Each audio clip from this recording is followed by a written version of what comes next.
अर्जुन, एक जवान इतिहासकार जिसे अज्ञात की प्यास थी, गांव पहुंचा जब सूरज ढलने लगा था। हवा में एक अजीब सन्नाटा छा गया। डर से भरे चेहरों वाले गांव वालों ने उसे पहाड़ी पर बनी पुरानी हवेली के बारे में चेतावनी दी। श्रापित, कोई वापस नहीं आता। बेपरवाह अर्जुन मुस्कुराया। वो पहला होगा। जैसे ही वो हवेली के पास पहुंचा, एक ठंडी हवा ने उसकी रीढ़ की हड्डी को दहला दिया। लोहे के दरवाजे ऐसे चरमरा गए जैसे उसे पास बुला रहे हों। वो उगे हुए रास्ते पर कदम रखता है। हर कदम उसे हवेली की आगोश में ले जाता है। ढलते सूरज ने लंबी अशुभ परछाई डाली, हवेली को ज्वलंत आकाश के सामने एक सिलहूट के रूप में चित्रित किया। अर्जुन रुक गया। एक अनिष्ट की भावना उस पर हावी हो गई। उसने अपना सिर हिलाया, डर को दूर भगाया। यह सिर्फ एक पुराना घर था, उसने खुद से कहा, और कुछ नहीं। एक गहरी सांस लेते हुए वो आगे बढ़ा। उसके कानों में ग्रामीणों की फुसफुसाहट गूंज रही थी। भारी ओक का दरवाजा एक कराह के साथ खुला, जिससे एक गुफा जैसा प्रवेश द्वार दिखाई दिया। धूल के कण चांदनी की एक ही किरण में नाचते थे, जो अंधेरे को चीरती हुई आती थी। मकड़ी के जाले सब कुछ भयानक सजावट की तरह लिपटे हुए थे। ठीक है, देखते हैं आपके पास क्या राज है।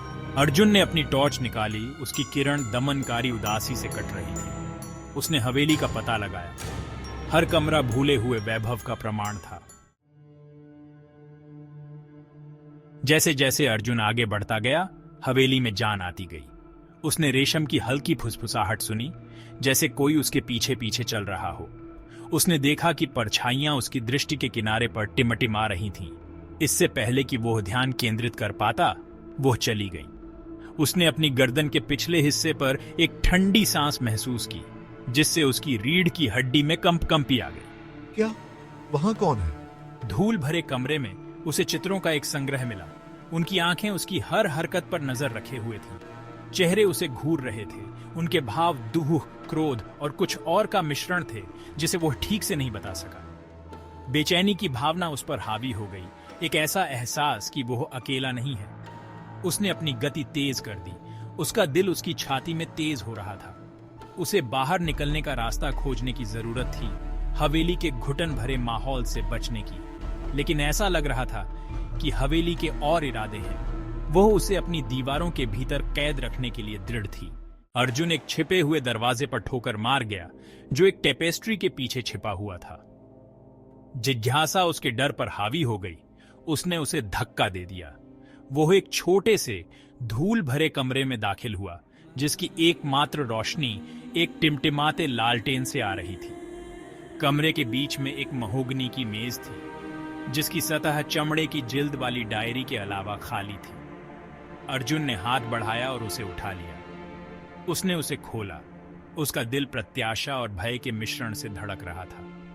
डायरी अन्या नाम की एक महिला की थी, जो एक सदी पहले हवेली में रहती थी। हर शब्द ने उसे अतीत में एक ऐसी कहानी में खींच लिया जो अभी खत्म नहीं हुई थी। भाग 5, एक प्रताड़ित आत्मा की गूंज। अन्या की डायरी ने हवेली के अतीत की एक विशद तस्वीर पेश की। यह कभी खुशी और हंसी की जगह हुआ करती थी, जो उसके प्यारे पति विराज के संगीत से सराबोर थी। लेकिन उसकी दुनिया उस समय बिखर गई जब विराज की हत्या कर दी गई। उसका शरीर हवेली की दीवारों के भीतर छिपा हुआ था। हत्यारा कभी नहीं पकड़ा गया। अन्या दुख और प्रतिशोध की प्यास से भस्म होकर हवेली छोड़ने से इनकार कर दिया। उसने अपने दिन हॉल में घूमते हुए बिताए। उसका दिल दुख से भारी था। उसकी डायरी की प्रविष्टियां और गहरी होती गईं, निराशा और बढ़ते पागलपन से भर गईं। उसने विराज के भूत को देखने, हवा में उसकी फुसफुसाहट सुनने के बारे में लिखा था। अर्जुन पढ़ता रहा। उसका दिल भय के बढ़ते बोझ से भारी होता जा रहा था। अन्या के शब्दों ने एक ऐसी आत्मा की तस्वीर पेश की, जो पीड़ा में फंसी हुई थी, जिसे शांति नहीं मिल रही थी। वह लगभग उसकी उपस्थिति को अपने साथ कमरे में महसूस कर सकता था। हवा में उसका दुहक एक वास्तविक भार था। भाग 6, विश्वासघात का भार। जैसे जैसे अर्जुन ने अन्या की कहानी में गहराई से पता लगाया, उसने एक चौंकाने वाली सच्चाई का खुलासा किया। विराज की हत्या किसी अजनबी ने नहीं की थी।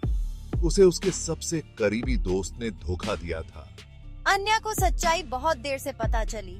न्याय के लिए उसकी चीखें हवेली की दीवारों ने निगल ली। दुहक और क्रोध से पागल होकर अन्या ने एक काली शक्ति के साथ एक समझौता किया। अपनी आत्मा को हवेली से बांधने के लिए उसने अपना जीवन कुर्बान कर दिया। उसके विश्वासघात का शाश्वत बदला लेने की मांग की।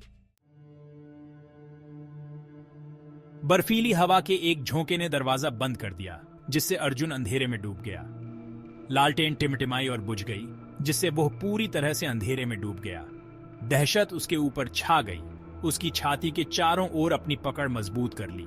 मुझे अपनी टॉर्च ढूंढनी है। वो अपनी टॉर्च के लिए लड़खड़ाया। उसका दिल उसकी पसलियों के खिलाफ एक उन्मत्त लय बजा रहा था। तभी उसने उसे देखा। अन्या का भूतिया रूप देखने में आया। उसकी आंखें ठंडी आग से जल रही थीं। तुम गद्दार हो।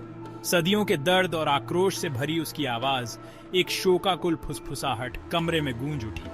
अर्जुन ने कांपती आवाज में समझाने की कोशिश की, प्रतिशोधी आत्मा को समझाने की। नहीं अन्या, कृपया सुनो। मुझे तुम्हारी डायरी मिल गई।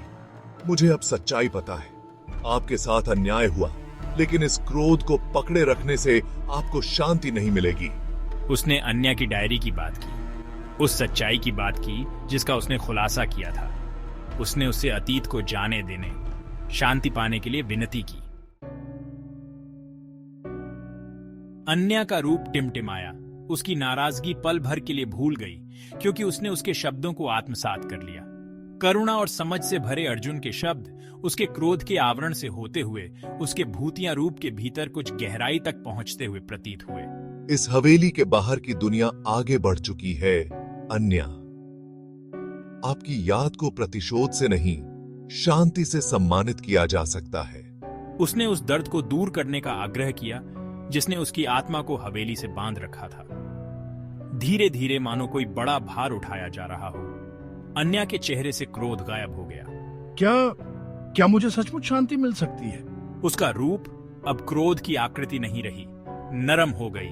उसका भूतिया हाथ अर्जुन की ओर बढ़ा, कृतज्ञता का भाव और मुक्ति के लिए प्रार्थना।